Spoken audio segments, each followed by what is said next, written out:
আসলে ওই দিন আমরা খবর পাই, মানে লিংক রোডের মধ্যে খুব নাশকতা চলছে, তাণ্ডব চলছে আন্দোলনকারীদের। এমন একটা সংবাদের ভিত্তিতে আমি আমার সহকর্মী মিজানুর রহমানকে নিয়ে শিবু মার্কেট এলাকা থেকে মোটর সাইকেলে রওনা দিই। তো আমরা এই শিবু মার্কেট থেকে আমরা পাসপোর্ট অফিস পর্যন্ত গিয়েছি। পাসপোর্ট অফিসের সামনে হামলার শিকার হয়েছি। সেখানে এতটুকু পথ যাওয়ার পথে দেখলাম যে রাস্তার মধ্যে বিভিন্ন জায়গায় জায়গায় বিদ্যুতের খুঁটি ফেলে, তারপরে এই সড়কের সৌন্দর্য বর্ধনের যে আইল্যান্ড এগুলি ভেঙে সড়কের সৌন্দর্য বর্ধনের যে গাছগুলি ছিল, ফুলের গাছগুলি, এগুলি টেনে উপড়ে ফেলে হয়েছে। রাস্তার মধ্যে জায়গায় জায়গায় ফালানো হয়েছে। জায়গায় জায়গায় আপনার টায়ার, গাড়ির যে চাকার টায়ার, এই টায়ার পুড়ে আগুন ধরানো হয়েছে। মানে মারাত্মক ধ্বংসলীলা চালানো হয়েছে, যেটা আমরা অতীতে কখনো দেখিনি।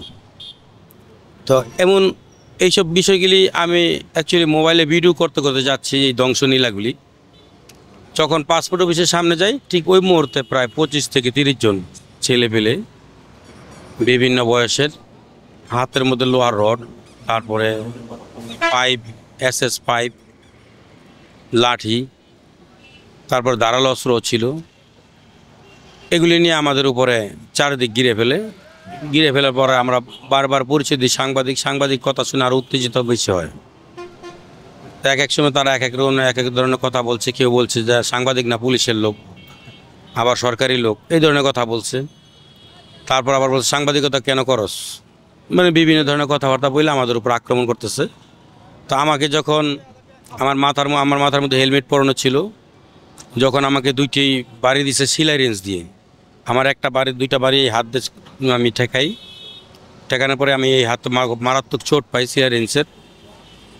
তখন আমার কাছ থেকে আমার মানি ব্যাগ, তারপরে একটা ক্যামেরা ছিল সাথে, এগুলি নিয়ে গেল। তারপর আমার যেই পরিচয়পত্র ছিল পত্রিকার, আমি দৈনিক যুগান্তরে কাজ করি ফতুল্লায়, আমার সেই পরিচয়পত্রটা তারা ছিনাই নিয়ে গেছে, নিয়ে আগুনে পুরাই দিছে। এরপরে তখন তারা বলতেছে যে আগে মোটরসাইকেলটা ভাঙ। যখন তারা মোটরসাইকেলে ভাঙায় ব্যস্ত, ঠিক ওই মুহূর্তে আমি পিছন দিয়ে দৌড়ে পালায় যাই। আমি থানায় ফোন দিই, থানা পুলিশের সহযোগিতা চাই।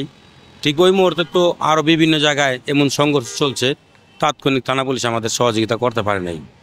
এরপর আমার সাথে যেই মিজান ছিল, তার মোটরসাইকেলটা ভেঙে একদম ঘুরা করে দিচ্ছে। এরপর তারও অনেক বেদরক মারধর করার পর এক পর্যায়ে সে অনেকটা শরীরের জোরে সে ভাঙ্গা মোটরসাইকেলটা নিয়ে কোনো মতন পালাই গেছে।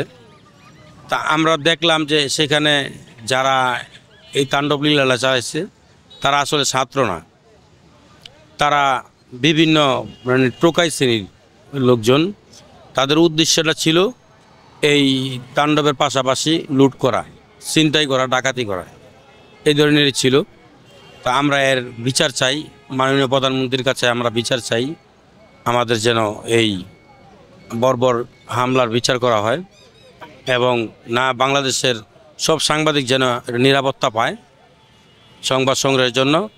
কারণ আমরা স্বাধীনভাবে সংবাদ সংগ্রহ করতে চাই, আমরা কারো পক্ষে না। আমাদের স্বাধীনভাবে সংবাদ সংগ্রহ করতে হলে আমাদের সড়কে নিরাপত্তা দিতে হবে।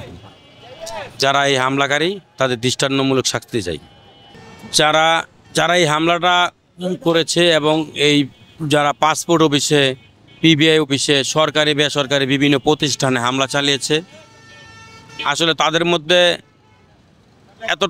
এত ভয়ঙ্কর মানে তাদের চেহারা দেখেছি যা অতীতে কখনো দেখিনি। তারা খুব মারাত্মক ভয়ঙ্কর একটা রূপ নিয়ে এইসব জায়গায় ধ্বংসলীলা চালিয়েছে। তাদের যেই ধরনের মানে ছিল, এগুলির মধ্যে আমরা যতটুকু জানি যে তারা অ্যাকচুয়ালি শুধু ধ্বংস নয়, তারা লুটপাটেও তারা খুব তৎপর ছিল। আমরা জানি যে সড়কের বিভিন্ন জায়গায় সিসিটিভি ক্যামেরা আছে, বিভিন্ন প্রতিষ্ঠানে আছে। তাদের সেই সিসিটিভি ক্যামেরা দেখে শনাক্ত করে তাদেরকে গ্রেপ্তার করা হোক এবং দৃষ্টান্তমূলক শাস্তি দেওয়া হোক। আর নয়তো তারা আবার আগামীতেও আরও এর চেয়ে বড় বড় ধ্বংসাত্মক কার্যক্রমে তারা জড়িয়ে যাবে। আমরা চাই যে এই ধরনের ধ্বংসাত্মক এই ধরনের যারা এই সন্ত্রাসী কর্মকাণ্ড করে তারা যেন এই দেশে ঠাঁই না পায়। আমাদের দাবিটাই এটা।